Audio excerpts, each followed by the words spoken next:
I got my son a 7K motorcycle for his 18th birthday this past June. My son is obsessed with automobile and loves motorcycles. In his room he has plenty of models and posters of motorcycles of all types. His bio dad passed away when he was just 12, now I'm married to my current husband and he has kids of his own. My husband has always been against my son's interest in motorcycles. He thinks I'm encouraging him to be reckless, distracting him from school and by extension his future, and spoiling him and blowing away money by spending 7K on a motorcycle. This caused some tension between him and my son, so I told him to stop complaining about it. Around 2 weeks ago, my son's motorcycle went missing. We opened a police report but nothing came out of it. It just disappeared. My husband had a smirk on his face the entire time, just walking around saying, "I told you so. You just wasted your money." This was unbearable to hear, to be quite honest. My mother-in-law visited few days ago. She was talking about the other house my husband owns and mentioned seeing a motorcycle. One that's similar to the one that we lost in my husband's carriage while she was cleaning it. She goes to clean that house weekly even though it's empty. My husband plans on giving it to his kids as inheritance. I was puzzled. I asked if she was certain, but she showed me a photo she took of it which confirmed that it was indeed my son's motorcycle. I immediately rushed to call my husband and confront him about it.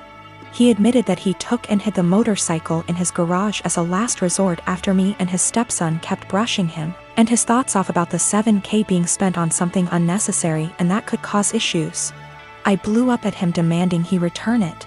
He refused and told me he had been considering selling it and giving the money back to me so I could use it wisely this time. I told him I was serious and that I'd call the police. He literally said, "This is a family matter and cops can't do shit about it." I had enough. I called the cops soon as I ended the call with him. The motorcycle was found and returned. But my husband had to be taken in since there was an open file about the motorcycles going missing. He was let go eventually, but he was livid with me. He came home yelling about how awful what I did was and how crazy my behavior was. I refused to engage in the argument, but he told his entire family about it and they judged me for calling the police on my own husband, even though I already asked him to return it. He said he was just looking out for my son and that one day we'll realize that he was right, but only when it's too late. My son isn't speaking to me or my husband. I feel horrible about the whole situation and am starting to think I handled this the wrong way. My name is Mary, and I'm expecting my first baby with my husband. This is the first grandchild in the family, in-laws, and they said that if the baby's a boy then we'll give him my father-in-law's name. He's dead due to cancer. I had no problem with that. This happened before we found out the gender of the baby. My husband and his family had me do things like attend prayers and do other rituals before the reveal at the doctor's. I didn't like that but went with it to keep the peace. Dr. appointment came, and it turned out to be a girl. My husband cried in the car, then turned his phone off to hide from his family, then finally told them. His mom and the others made their frustration and disappointment clear, which bothered me cause my daughter deserves to be celebrated, but they ghosted me for days, then started coming over and visiting, constantly referring to my daughter as my son, claiming the results were false and basically pretending it's a boy. I had severe fights with them after they refused to stop it. And my husband sided with them despite seeing how wrong and unreasonable what they were doing was. We didn't speak for a while. Sister-in-law called to apologize, then informed me she arranged for a baby shower for me. I was so excited and happy. But when I arrived I saw blue balloons, blue cake with father-in-law's name / decorations around. I was so confused I had to sit down. Sister-in-law explained they were still hoping the gender results are false and it's a boy. I looked at my husband and he agreed with her. I lost my temper and yelled at them all, calling them delusionals and telling them to stop treating my daughter like she's unwanted and act like she doesn't exist by throwing a party for their imaginary grandson. Mother-in-law break down crying. I took my bag and walked out immediately. They started yelling and my husband followed me outside and started arguing about how I insulted his family and his dad's memory by acting like that. I told him to wake up and see the insanity in his family's behavior. He said they needed time to process the fact that it's a girl not a boy as they expected, and insisted I play along and they'll soon get over it. I said absolutely not and demanded he take me home. He He said no, so I called an Uber and left. He was fuming. He called 15 times, then texted that he won't be coming home till I get my ass over and apologize for ruining everything and accusing them of being mentally unstable. I haven't responded yet. He's constantly pressuring me to get right with his family before we even talk about anything else. I am married to my wonderful wife Melody, and she is currently pregnant with our first child together.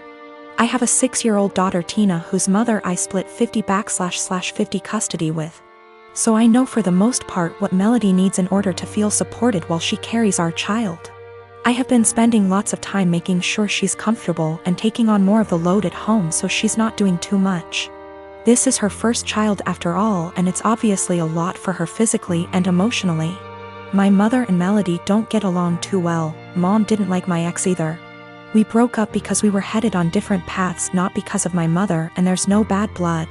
So I think she just doesn't like her because she's dating me for whatever reason. It's weird. She's very nitpicky about Melody, how much she does around the house, how emotional she is.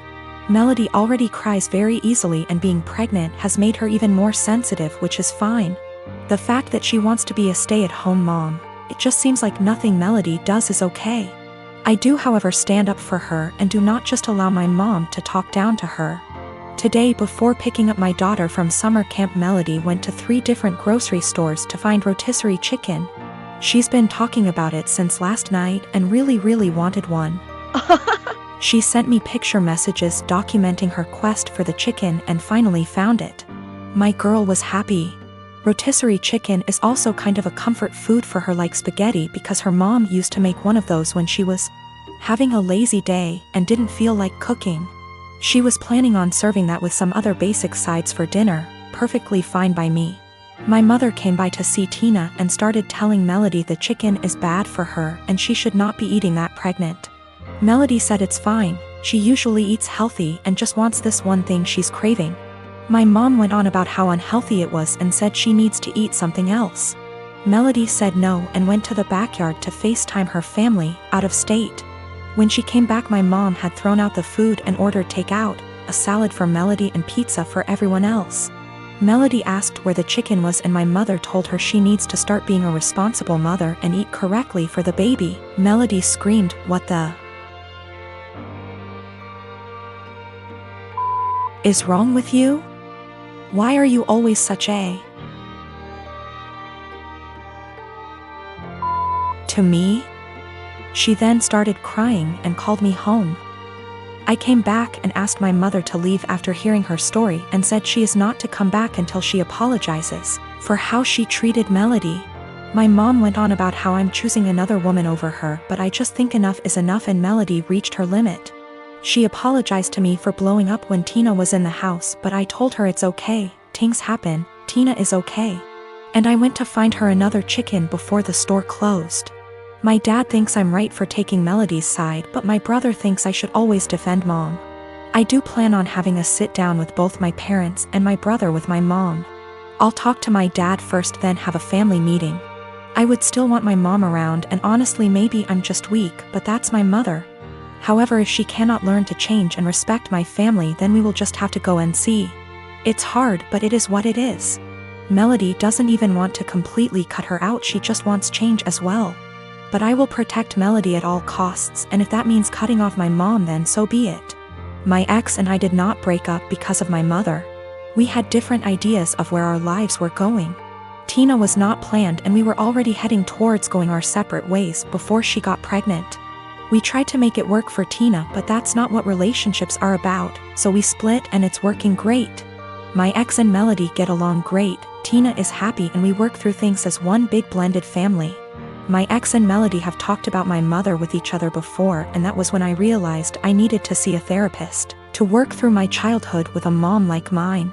It's a process. I'm working through it the best I can. Melody's pregnancy is going smoothly for the most part. Just exhausting and emotional, as she put it.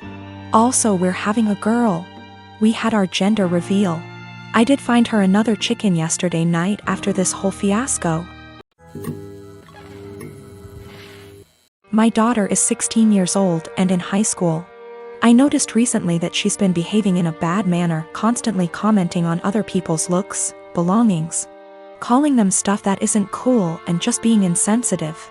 It's like she lost a filter or something because usually she's polite, but my wife suspected that our daughter's sudden misbehavior occurred after she started hanging out with new girls from the school. Basically the mean type, and have picked on their behavior. I've sat with my daughter and had many discussions about how her behavior has been negatively affecting everyone around her. Our housemaid is the person most affected here, and my daughter has chosen her to be her target for hair, clothes, etiquette, criticism. She has complained about our daughter calling her offensive names like filthy and gross for cleaning certain areas in our house. I took a stand and explicitly told my daughter I'd punish her if she ever said stuff like that to our housemaid again. Last week my daughter had a party to go to. Earlier that day she called our housemaid filthy. So I grounded her by not letting her go to the party. She threw a fit and called our housemaid a liar, saying she never called her that. That was the end of it. Days later my daughter came to me saying she couldn't find her iPhone after looking everywhere. She asked me to call her number and I did. My wife and I were stunned to discover that the iPhone was ringing inside our housemaid's bag. I had a confrontation with her immediately and she denied and cried, saying she never touched the phone nor had any idea how it got there. I noticed my daughter calling her thief repeatedly, so I told her to stop and go to her room. I checked the indoor camera before continuing the argument and saw my daughter place her iPhone inside our housemaid's bag. I was livid. I apologized to the housemaid and gave her the rest of the day off. I then showed the video to my daughter and she was absolutely speechless. I said what she did was immoral and straight up offensive to tamper with that poor woman's livelihood over a petty party she couldn't go to. I told her she was grounded and will have to spend the night in the backyard. She is a germaphobe. But she cried, begging me to not make her sleep with the dirt, insects, and hot temp. I refused to discuss it or I'd make it 2 nights. My wife said I should go easy on her, but I said calling people filthy and accusing them of stealing wasn't okay. In fact, it was the absolute worst. I then went through with my punishment. The reason I chose this punishment was because of the fact that my daughter says she is a germaphobe and used this as excuse to insult others' hygiene and appearance. Our backyard has dirt and bugs in it, and this kind of things get her uncomfortable, but other than that the backyard is 100% safe.